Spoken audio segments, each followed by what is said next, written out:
Well, welcome back to Rarest Photos, where we are family and friends, and we really support Elvis Presley and each other. Defending Elvis Presley, obviously, against all sorts of enemies, domestic and foreign. More Priscilla. That's one. So, excuse the background noise in the background, but you know how it is, family and everything. You know, there's laundry being done, and my son's playing upstairs. That's all part of life, and sometimes I have to talk over it because I can hear it in the background. But that's perfectly fine. Hope you're having a wonderful day, and hopefully you don't hear the washer and dryer in the background, like I said, or the jumping up and down upstairs. So we are going to be doing some Elvis and Kathy. This is a book that is very hard to get for those of you that are maybe new to the channel. It's just really expensive because it was a short print, and I don't know why, but there's not many copies around. So Kathy, where we left off, Kathy was talking about how Elvis shared with her that he had cancer. That Elvis personally shared that he had cancer. But he didn't want to tell the public. He didn't want to talk about it because he thought it would give the cancer life. Now, what we don't know is whether maybe he didn't have cancer and that's just what was told to him, because back in those days, cancer wasn't, in the early 70s, I'm sure cancer obviously existed. And I can't really speak to it because I was born in the 70s myself, But, and then also after Elvis died, that she was with Charlie Hodge and also Larry Geller, and was told that in the autopsy that he had bone cancer throughout his whole body. Now, there's a lot of people that say that's not true. They've seen the autopsy. We talk about the sealed autopsy report that's supposed to be sealed for 50 years by Vernon. And, I saw somebody on the other day on a channel that I respect. Her name is Darby. And she was like, there is going to be no autopsy. The autopsy is already out there. And I don't know what to think about it, because I know Vernon did a private autopsy as well. And I know that there are things that we don't want to see, right, in an autopsy, including photos. The photos are probably sealed. And I think that in 2027, I don't know whether we're going to get anything, because I still believe the family has the right to release something. I don't think it becomes public domain. But anyhow, I mean, we're just a bunch of speculation. I don't have the answer to it all. Maybe y'all do. Maybe somebody out there does have the answer. So let us know if you actually have a definitive answer. Thank you to everybody, obviously, that has been given the super thanks. Those of you that watch all the way to the end and made it to the end, helps the channel. And I know there's little ads, but when the ads pop up, go get a drink. Close your eyes, rest for a second. You don't have to watch the whole commercials, obviously, but if you watch 10, 15, 20 seconds, it helps my channel as well. So, and then you get to skip them. All right, so let's continue, okay? Another genetic problem for Elvis was chronic insomnia, which was not psychological, but a clinical disorder. The worst of it was that Elvis would walk in his sleep, a problem that also haunted his father, Vernon, all his life. When he was on the road, he had to have someone outside his door, and the windows had to be checked to ensure that they didn't open. It was something he had to learn to live with, and he did. Now, I've got a personal opinion on why Elvis didn't sleep well, and that has to do with his musical gifts. Music went through his head every waking moment. Although he never had any formal training, his head was filled with songs and melodies. His mind was always so active, and people with minds like that just don't rest well. Well, why can't you just use the power of your mind and sleep? I asked this question after he had another restless night. I can't, Kathy. I haven't tried self-hypnosis and all that, but I just can't turn my mind off, as he shrugged in a hopeless way. His manager, Colonel Tom Parker, was a genius in marketing talent, and the Colonel hardly slept at all either. He used to say that he could get all the sleep he needed taking a nap while riding downstairs in the elevator. I think it's a common trait among people who are geniuses in their fields. I know insomnia ran in Elvis's family, as did sleepwalking, but his active mind, which he could never seem to turn off, was another reason he found it difficult to fall asleep, and of course, Constant jet lag aggravated his condition. So I must point out here, Kathy says, though it does seem a paradox that with all his faith in physicians, he still believed in God's intervening powers and the ability to heal. I believe Elvis also had the gift of healing. Every religion has its own ways of defining this, but he may have taken on certain illnesses of those he healed. I know this sounds crazy, but in the world of healers, there are many studies where this has happened. Although the healers can help others, they have trouble healing themselves.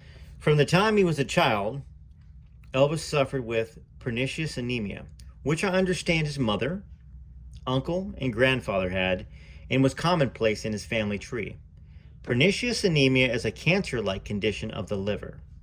He required shots of vitamin B12 daily because his liver could not assimilate B12, which created more problems for him. He also had several liver biopsies during the time I knew him. So, did y'all know that he had liver biopsies? I didn't know that. So, that's another value of this book. And was this book destroyed and squashed somehow by somebody that wanted to push an agenda? Because you can't get it without spending. If you get lucky, you might find it for $700 or $600, but there's copies for $1,300, $1,500, $2,000, all that different stuff. So there's information in here if this is true, right?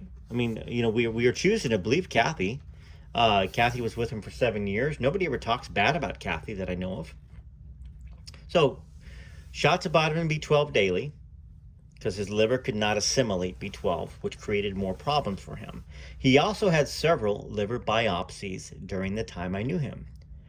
My mama died when she was 42. Her brother the same. I don't have much time left, he told me more than once. That's another thing. Remember in the book, and I know I'm jumping around a teeny bit here, but I know y'all appreciate this because y'all have wondering minds. In the book Inside Elvis, the gravestone had a date of birth and death for Gladys that was 46 years old. Now, was the gravestone wrong? You'd think that Elvis would know whether Gladys was 42 or 46. What was the point of her being older? I feel like she was older than Vernon in general. So it wasn't to get married. But do we know for a fact out there? Does anybody know for a fact, maybe get a copy of a birth certificate, whether Gladys was 42 or 46? Because guess what? Elvis died at 42, right? And her brother, the same. So he said he didn't have much time left. Well, it's interesting, That's the one good thing about reading different books. You can see where the information is the same. You can see where it differs, and then try to differentiate whether or not what's true, which one's true, or whether there's a version of truth in each one of them as well. When I met Elvis in 1970, he was just beginning to suffer from glaucoma. It is an extremely painful disease which causes severe pressure and pain in the eye. Periodically, he had to have fluid removed from his eyes with a syringe. Gosh, God bless Elvis. And God bless any of y'all that have that condition. Makes you appreciate when you have health, right? Both Elvis and I suffered from cluster migraine headaches. Many doctors will tell you that these headaches are the most painful thing that a human can endure. There are people who have committed suicide from cluster headaches. If a patient goes to the hospital for treatment, the first thing doctors usually do is to administer a shot of Demerol or morphine. The heart rate and blood pressure go up, and there's a greater risk of having a heart attack. Without medication or help from a doctor, these cluster headaches can last from 2 hours to 1 or many days.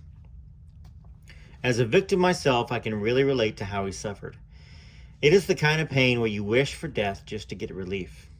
I give Elvis a great deal of credit for having maintained his composure for as long as he did with that kind of pain, and he went through this ordeal for a long, long time. The point I'm trying to make is that Elvis did not take drugs for the highs and the lows. He took medication in order to remain alive. The doctors had to give him certain drugs to keep him going. Now, a real myth is that he went to the hospital just to dry out.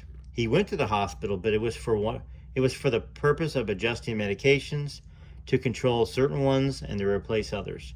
None of the people around him, especially the bodyguards, understood these necessary trips to the hospital.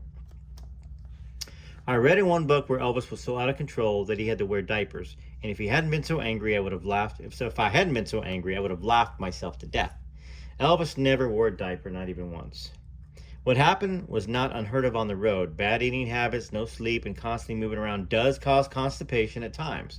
Most of us had to take a laxative on occasion. One night, Elvis did take a laxative, and his usual sleeping pill with a combination. You can guess what happened. He thought it was funny.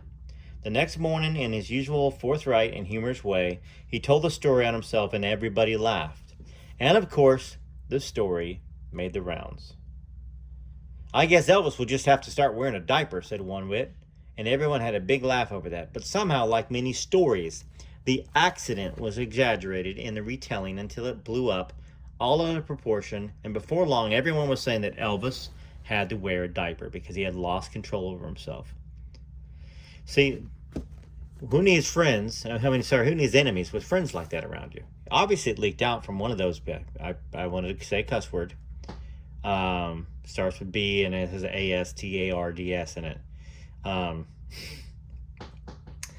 No matter how many times his personal doctor, Dr. Nick, tried to warn him about taking too many antibiotics, well, Elvis always took more than he should, which is interesting right there, real quick. We're going to read about that. But that goes back to saying what Kathy had said before, which was Elvis thought medicine was good, so you couldn't take too much of a medication. So the antibiotics there. And of course, we got the information at our fingertips now with Google.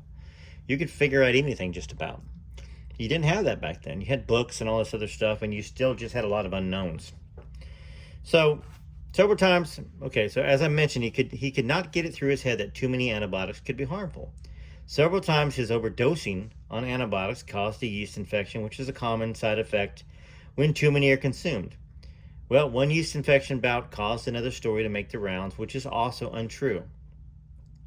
Because of the yeast infection, one night Elvis told me his mouth was on fire and he needed something cold and icy. So he ordered a banana split, and when it arrived, it was gigantic. He took a couple of bites but could not eat it because it was sickeningly sweet and made him feel nauseous. I set the banana split aside. Well, later on, he wanted to cool his mouth again, but the ice cream had melted, so he ordered a second one. Again, he took a few bites and started to feel ill. So I put that aside, and he finally gave up on the banana split idea. However, the story started circulating that Elvis craved banana splits. The story was embellished even more the next time it got around to me, saying that Elvis would eat 3 to 10 banana splits at a time at one sitting. After that night, I never saw Elvis ordering or eating a second banana split again. Elvis did some things in excess, I will admit, but he usually had a reason. For instance, there was one incident where he was on stage and the microphone went out. Well, he picked up a second mic and it also went out.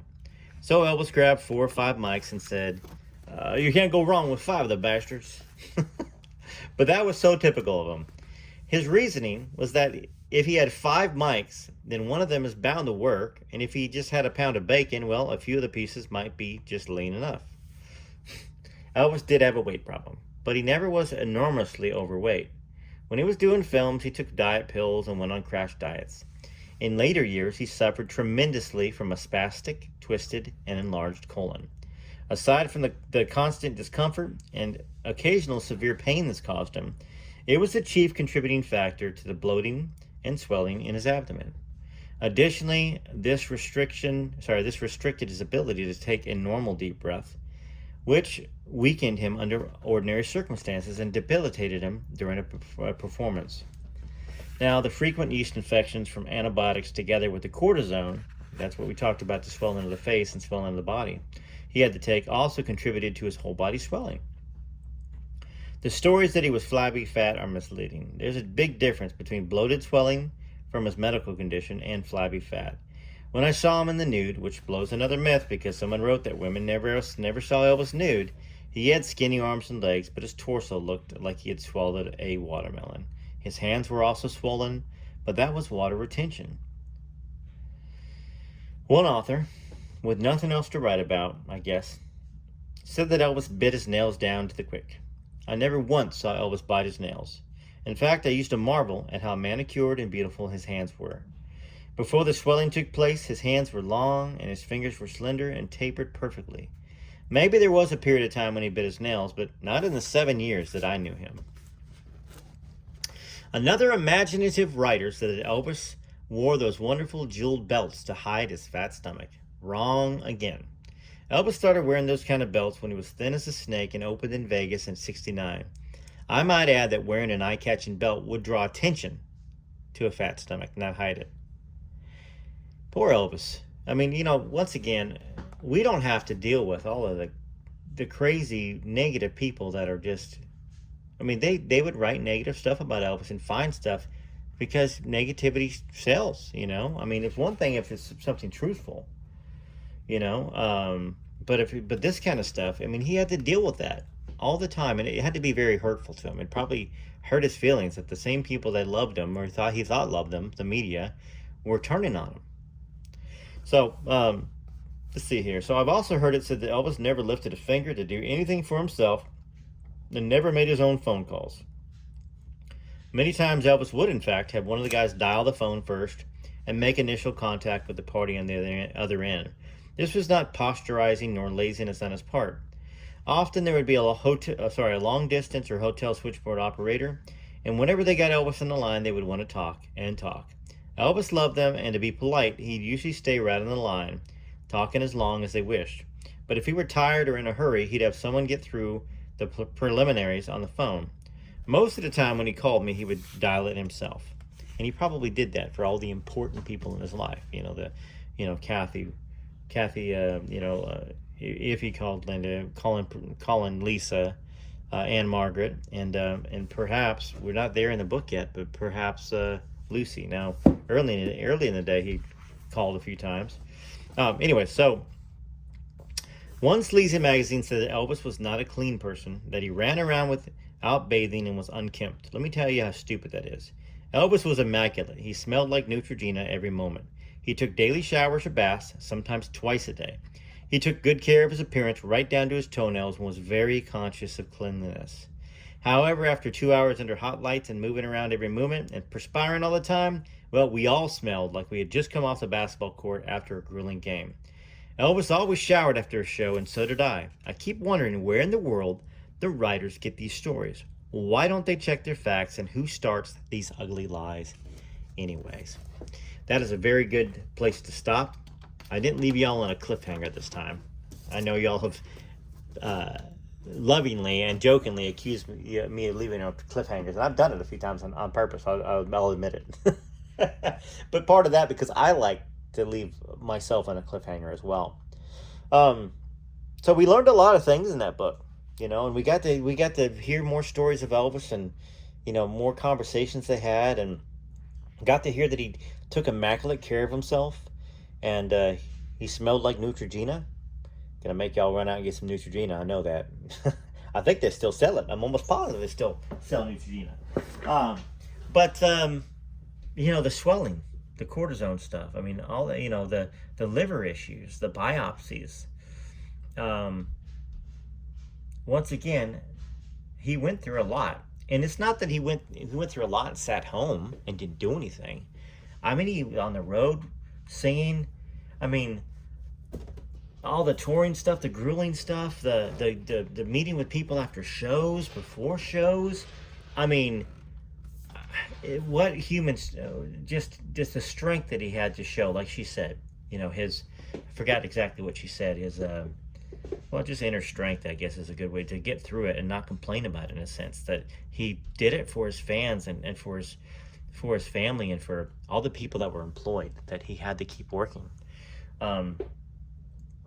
Anyway, it's a beautiful story, and I'm going to be sad to see it end when it does.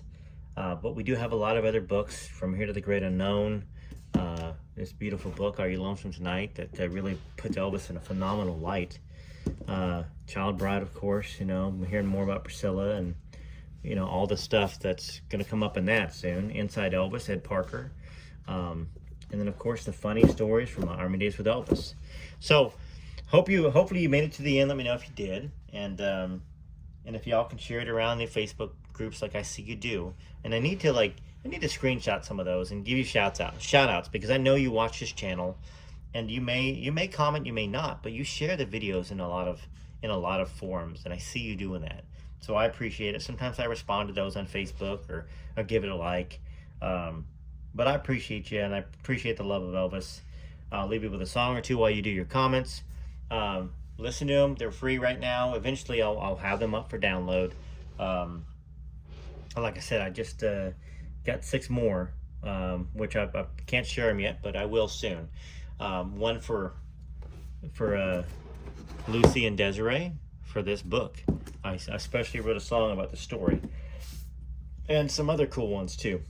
So, TCB TLC, love to hear what you're going to say about this and your thoughts.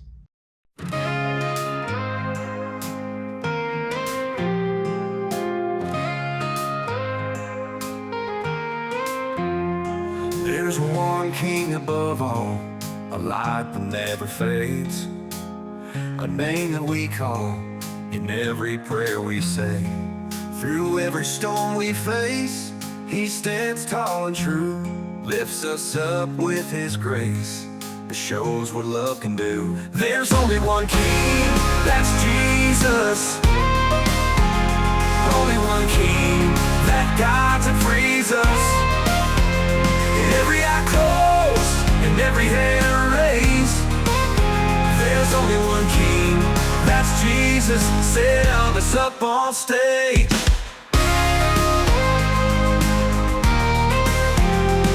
In the darkest of the nights, when hope seems all but lost, his light it shines so bright because he took up the cross. There's only one king, that's Jesus. Only one king that guides and frees us. Every head bowed and every hand raised. There's only one king, that's Jesus. Set Elvis up on stage.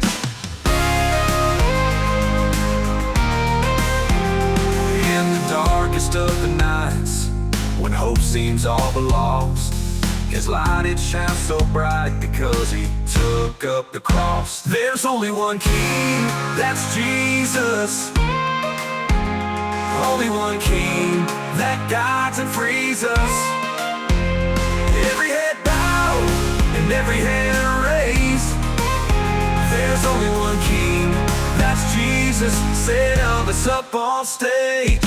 He gave his life for us so that we all may live. Only one king, that's Jesus. Only one king that guides and frees us. Every head bowed and every hand raised. There's only one king, that's Jesus. Set Elvis up on stage.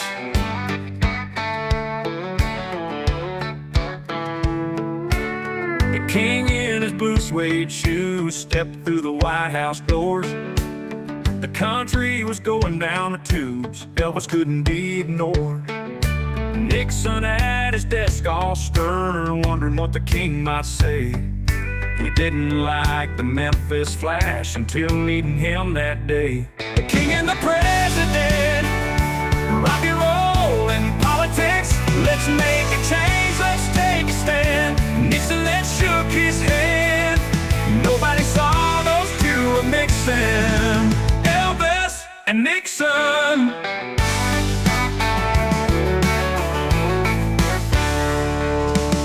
Elvis said with a serious look, I'm here to help with the youth. Let the real revolution begin. The badge was all it took. The king and the president, rock and roll and politics. Let's make a change, let's take a stand. Nixon then shook his hand. Nobody saw those two a-mixing, Elvis and Nixon.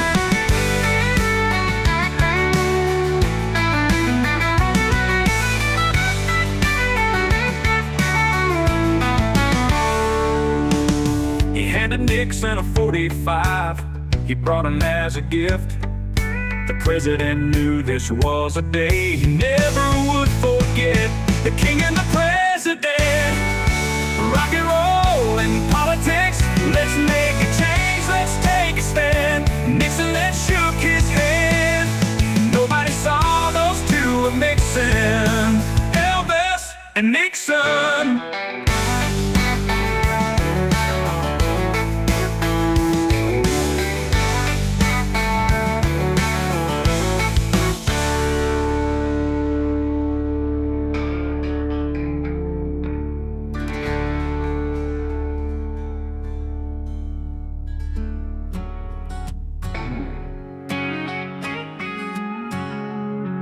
He walked on stage with a smile, made our dreams come true for a while.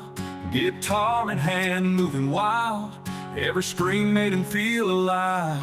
Shook his hips, people would sigh. If I can dream, he touched the sky. Jailhouse rocking all night long, to the rhythm of a rock and roll song. Elvis gave his life for his fans, sang his heart out right till the end.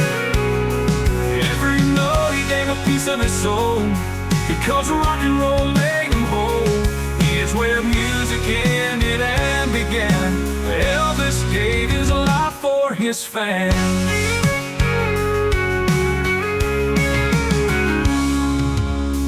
Long nights on the road, legends told, stories unfold. From Graceland to the crowd, he played every song loud and proud.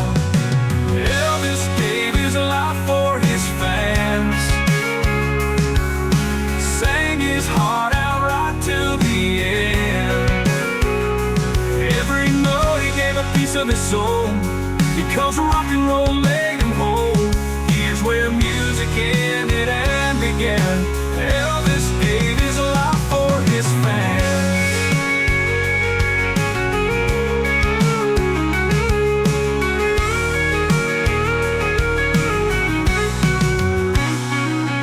He shined like the brightest star. Love for that music took him far. Echoes of his voice still live on in every one of his songs. Elvis gave his life for his fans, sang his heart out right till the end. Every note he gave a piece of his soul, because rock and roll made him whole.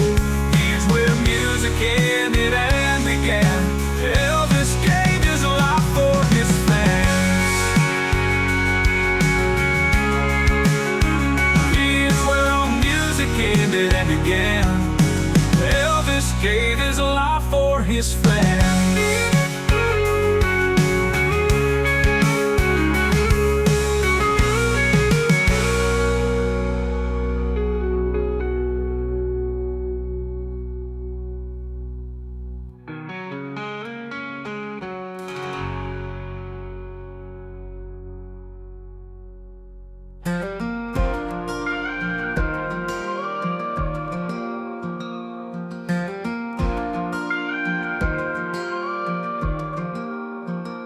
I'm in a blue suede dream tonight, and feel the rhythm come alive.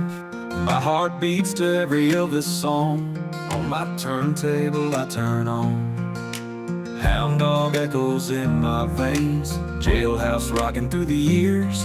We're all the part of him that red remains, as we wipe away our tears. We say thank you to the mailman, say our grace and our amens. Live our life in God we trust. Yeah, Elvis is alive in all of us.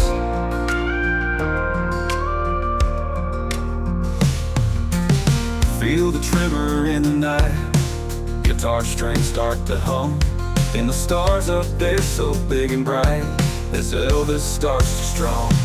We say thank you to the mailman, say our grace and our amens. Live our life in God we trust. Yeah, Elvis is alive in all of us.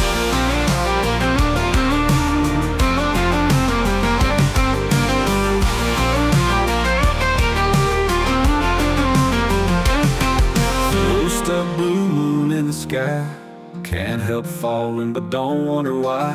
Elvis' spirit never dies in our soul. For all our lives we say thank you to the mailman, say our grace and our amens. Live our life in God we trust. Yeah, Elvis is alive in all of us. Yeah, Elvis is alive in all of us.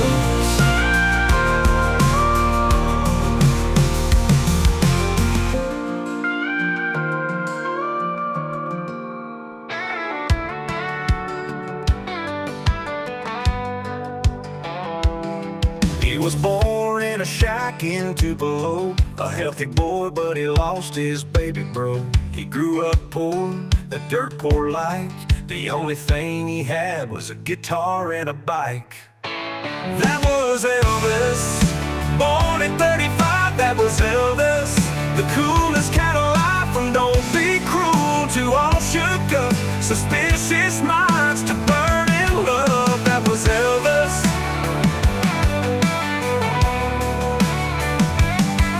He died in the summer of '77. Priscilla broke his heart and sent him back to heaven. He sang his songs for all to hear. American Trilogy still brings a tear. That was Elvis, born at 35, that was Elvis. The coolest cat alive, from don't be cruel to all shook up, suspicious minds to burn in love. That was Elvis.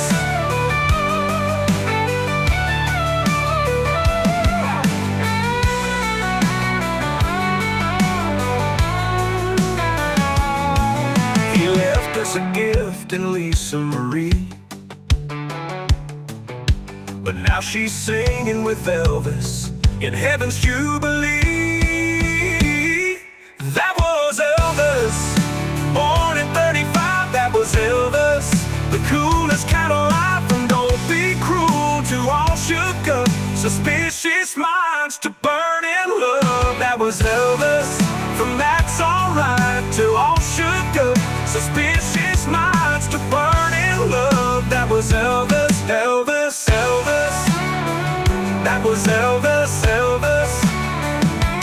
That was Elvis, Elvis, Elvis.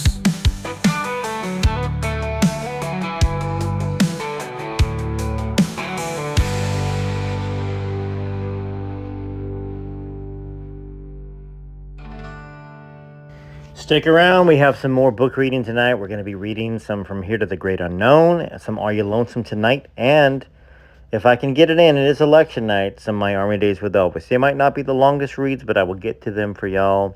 Have a wonderful evening. TCB TLC. Much love from Rare Elvis Photos.